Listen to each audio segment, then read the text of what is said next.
We work in food processing plants, doing millwright type work, tying in, setting equipment and tying in the services to it.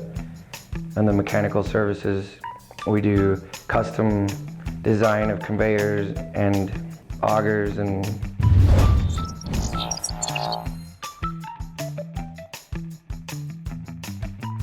a mechanical contracting. Whatever you need done in a food plant, we've probably had our hands on. Taking a piece of machinery, uncrating it, putting it together, and anchoring it to the floor, running airlines to it, building chutes,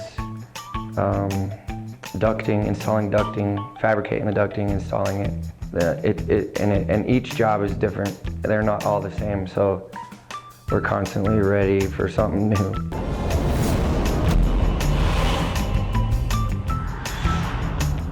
Having employees here for, that they can depend on, and a lot of times they request us and the employee